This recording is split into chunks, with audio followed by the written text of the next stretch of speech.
Arrivé au pouvoir en 2016, le dirigeant béninois Patrice Talon serait-il un modèle de démocratie? Il a dernièrement déclaré au cours d'une interview ne pas briguer un troisième mandat et hisse très haut les valeurs démocratiques de son pays, le Bénin. Un élément signé de Tankulrik Monguengui.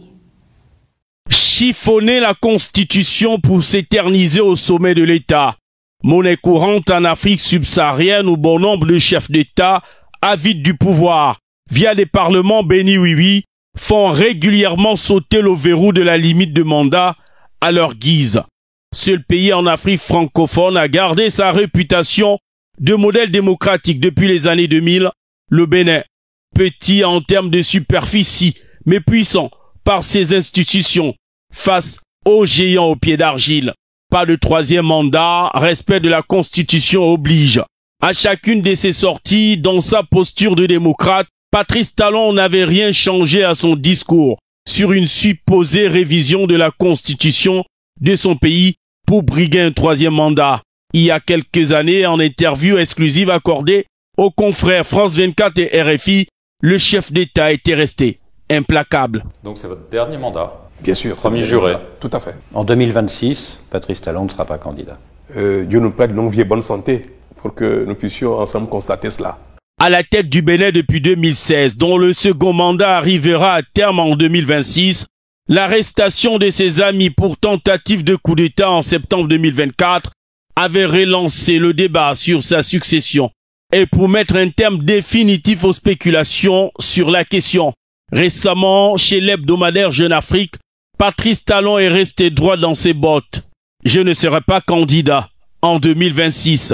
Ce pays de l'Afrique de l'Ouest a le mérite d'être le seul quasiment en Afrique francophone à renvoyer à la planète une image très rare en politique, celle d'une harmonie entre chef d'État en exercice et son prédécesseur. Je crois que assez rapidement nous allons formaliser ce cadre de concertation de manière régulière, de sorte que moi, pendant que je suis encore quelque temps, je puisse profiter de vous et que mon successeur puisse profiter de vous et de moi. L'homme nourrit donc l'idée de sortir par la grande porte, contrairement à d'autres sur le continent, qui n'ont pas tenu parole et ne sont même pas prêts de le faire.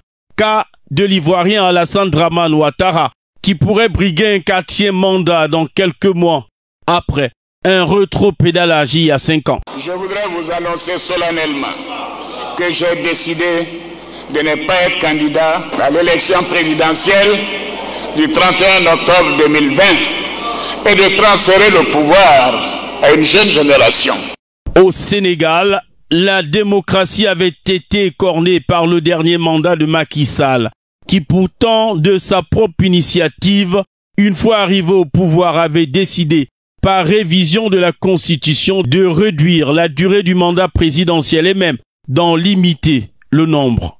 Mais hélas, au cours de la dernière année de son second mandat, plusieurs appels de ses militants à un 3e mandat et son silence coupable avaient traîné le pays au bord du gouffre, avant qu'il ne se ravise sous la pression populaire. Alors, question, qui aujourd'hui pourrait égaler Patrice Talon? Surtout pas en Afrique centrale.